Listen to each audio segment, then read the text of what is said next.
Okay, so today we're going to take a look at the buck-toothed stepchild of the 911 range. That's right, the 996. The 911 everybody hates and nobody wants. But hey, not everybody can afford to buy a brand new 911. They're kind of expensive. And no one can afford to buy an old 911. They are outrageously expensive. So between the two is the 996, which you can pick one up for the price of a Toyota Corolla. It's still a 911. It's still amazing to drive. But there are a few shortcomings with the 996, and we'll get to that in a moment. First of all, one of the things that's great about the 996 that people don't realize is that it's the car that rescued Porsche. Yes, in the late 90s, Porsche was not doing well. Financially, they were in a bit of a strife. And the 993, as much as we love the 993, was not actually selling well. And so they had to rush this into production. Well, not rush it, but they had to get this out to really boost the sales. And it really did. This sold so well. 175,000 996s got sold. When you compare that to the 993, which I think only 68,000 got sold, you can see what an enormous sales success this was. And it was really the point of turning around Porsche. Not just the 911, but also the first generation Boxster. Also a huge sales success. And what's interesting is that the Boxster and this model 911 were actually developed together, and that's why they share so many parts and so many looks, and we'll get to that in a second. But yeah, it was a huge sales success, and it's the first modern 911. That is, inside is modern, it's comfortable, it looks completely different than the 993, which really harked back to the 1960s. And well, it's starting to age. This car is a 2002, so it's 14 years old, so obviously it's quite different. It's still pretty modern inside. And today, I'm lucky enough to have my friend Kevin's identical brand new Carrera 4S. This is a Carrera 4S as well, in the same color scheme, grey and black and black. So I borrowed his car so that we can do a little bit of a comparison between old and new. I could use my own 911, but I don't have one. I really need to sort that out. So it's nice of Kevin to lend me his car so we can do a little bit of comparison. Hey, we might even do a little drag race as well. So before we get started, let's get the ugliness out of the way. Let's get what people hate about the 996 out of the way so we can concentrate on the good. And there's really three things that make this model so unpopular. And I think the first one is its looks. As I mentioned, this was developed in conjunction with the Boxster, and so it shares a lot of parts. And one of those parts is the headlights. Nobody likes the headlights on the 996 generation because they look like a Boxster. But also because even non-car people know that a 911 should have little bug lights on the front. It's part of the 911 image. It's iconic how a 911 shape is, including those bug eyes. And so when they moved away from those bug eyes, there was a lot of backlash. And these days, you can really tell a 996. It's the only one without the bug eyes. They did try and fix it. So from 98 through to 2002, they had the exact same headlights as the Boxster, which sort of was further down in the grille, and they're bigger lights, and they're just the wrong shape basically. So they tried to fix it by moving everything to the turbo style lights in 2002, which you see on this car, and they're a little better looking, but they're still wrong, so nobody likes the lights. There's a few other styling changes about this car that people don't like. The front overhangs are quite large. The car's long in the front where the wheelbase is sort of shorter. That sort of looks a little bit out of place. And the rear lights have not aged well. They look very 1990s. But those cosmetic things aside, this is still the 911 shape, and I still love the shape of the 996, particularly the silhouette from the side. Yeah, it's still a very pretty car. I like all 911s. Obviously I like the old ones more, and I like the 991 a lot, but all 911s are a pretty shape as far as I'm concerned, and the 996 certainly from some angles is still a beautiful car. So the second thing that people don't like about this generation is something called an IMS bearing. If you've ever done any research on the first generation Boxster or the 996, 911s, even some of the 997s have this as well, you'll find something called an IMS bearing, and when they fail, it's curtains for the engine. It's not good. And it wasn't a rare problem either. Porsche have admitted that 8% of the engines in these cars and the Boxsters fail because of this problem. So 8% is not a lot of cars, but it's enough to worry people. So people steer clear of the 996 because of the IMS bearing. What is an IMS bearing? Well, IMS strangely stands for intermediate shaft bearing.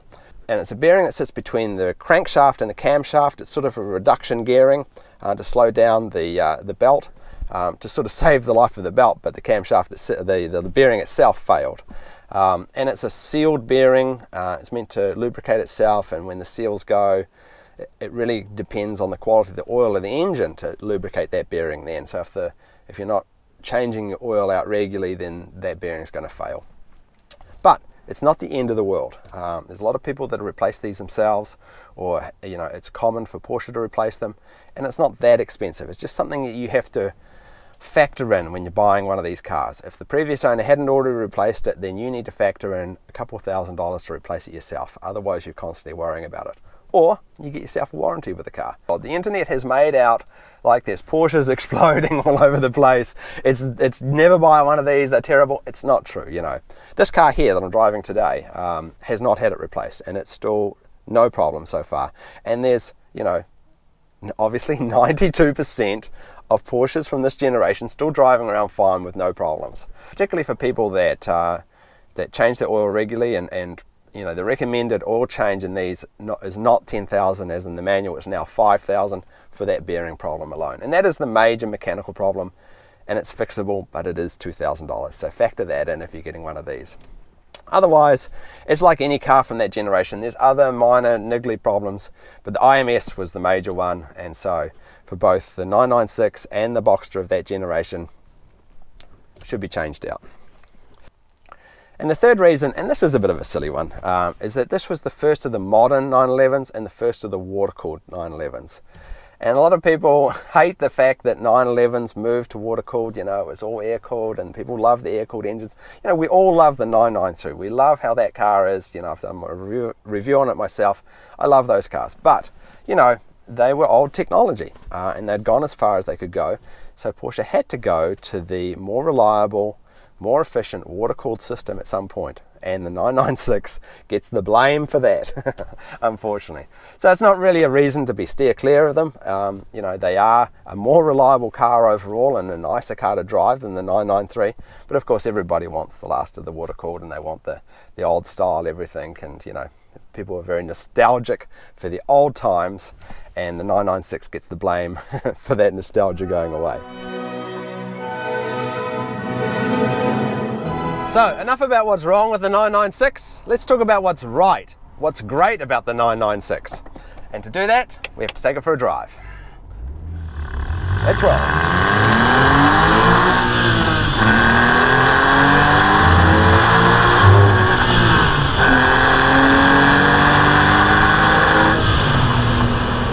So, the first thing that's right about the 996 is that it's still a blindingly fast sports car. 325 horsepower doesn't sound like a lot in these days, but for such a light car, that still motivates this thing along at quite a rapid pace.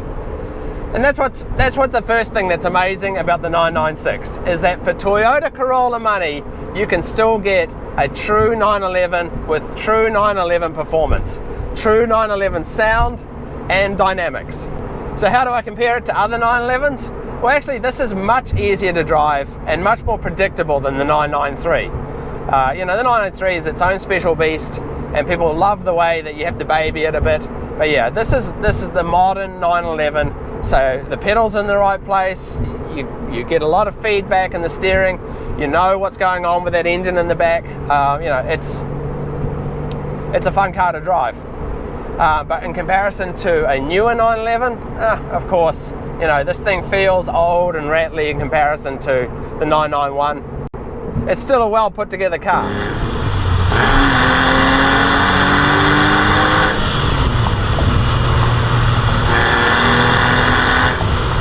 So yeah, it sounds great, drives great. What else is great? Well, another great thing about the 996 is that they are relatively cheap to run as well. Cheap to maintain, cheap to fix. In fact, a lot of people feel these are the easiest 911s to fix, and so a lot of the things you can do yourself. In fact, I have a friend over in England, Neil, who's got a YouTube channel, and he's got the first generation Boxster, and he does all his own maintenance. So yeah, take a look at his channel. I'll put a link to it in the description. Neil from Road and Race, and he's done all sorts of maintenance on his own first generation Boxster, and all that maintenance is equally applicable to this generation 911 as well. It's pretty easy to maintain and pretty cheap to run. So the number one thing to love about the 996, of course, is that you can get them for so little. And even though you're spending so little, you're getting so much. They still perform magnificently. They still sound amazing. You get that true 911 thrill factor out of it. There's really nothing wrong with the driving dynamics of a 996 911. They are a thrill to drive. So my final benefit on the 996 is that, you know, not only are they low priced, but they really don't seem to be losing money anymore. You know, in fact, this year, 2016, I've seen a few models actually go up in price. I think the reason is that people are starting to like the 996 again. They're not as common on the road as they once were. A lot of them have been taken off the road now. So they're becoming a little bit more rare, and certainly the more sought after models are certainly starting to creep up in price. So you're not going to lose a lot if you buy one of these, and you know, that's always nice.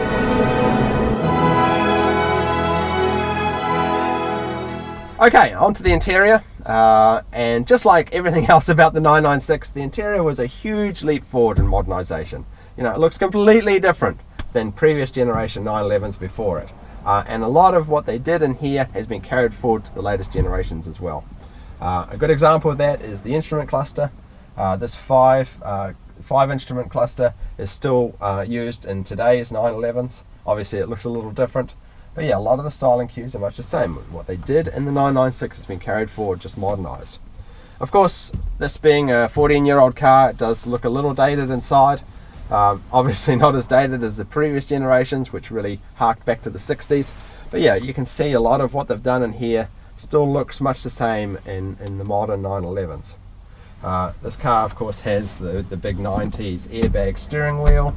It's got sort of like a shag carpet. If you have a look in the back, you can see it more clearly there, this sort of thicker carpet which looks a little out of place in a modern car. But you know, it's very comfortable. It's a big step forward in comfort from the previous generations, big step forward in information provided. But yeah, it's, you know, it's a 14-year-old car, so it's going to have a few squeaks, and you know, it's still sort of a few things falling off here and there, like this button sort of seems to have fallen into the dash. But yeah, it's a modern car in other ways, a modern comfortable car. Interestingly, the aircon system, this cluster here, is exactly the same as I had in my 1997 Audi A4 back in the day.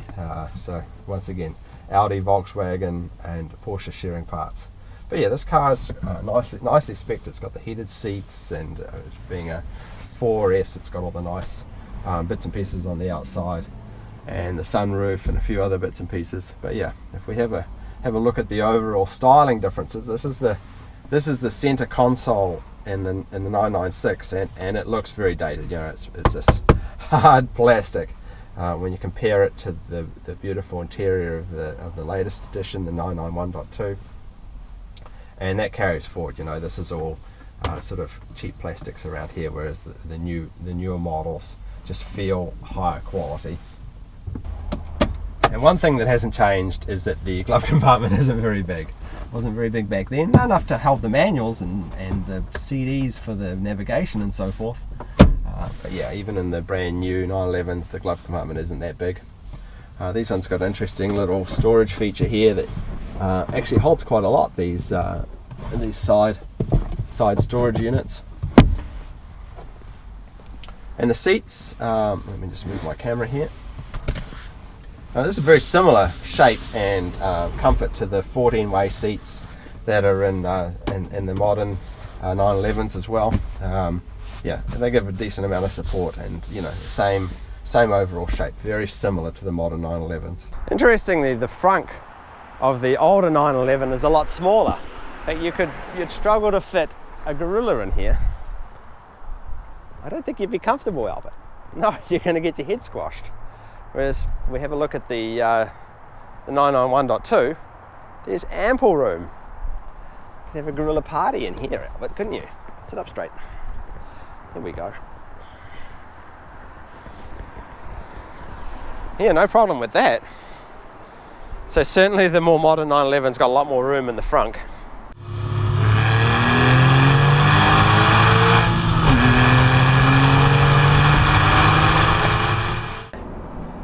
Okay, on 3. 1, 2, 3, go.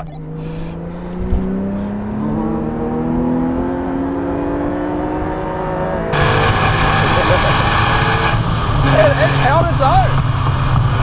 Wow, that thing's not too slow, huh? No, it's your gearing. I'm at like $2 grand right where it started off. Yeah, let's check that. I gotta go second. I'm starting off in second. You could go in third. You gotta give me a fair chance. Okay, jump into that right lane, the left lane there.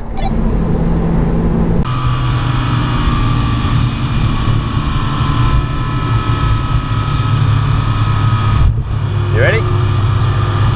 3, 2, 1, go. He's in second gear, so he's pulling ahead of me, but I'm the third. I get him in the end. But it's not slow. Those 996s sound awesome and they are still fast. There's no question about it. You just got to watch out for a little cop that's sitting up here.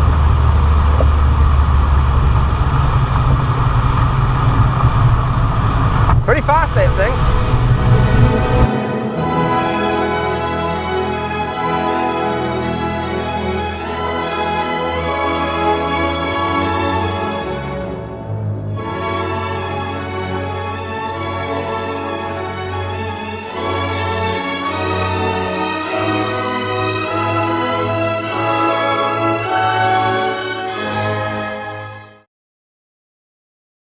If the car's not fast, you gotta talk smack. That's the only way.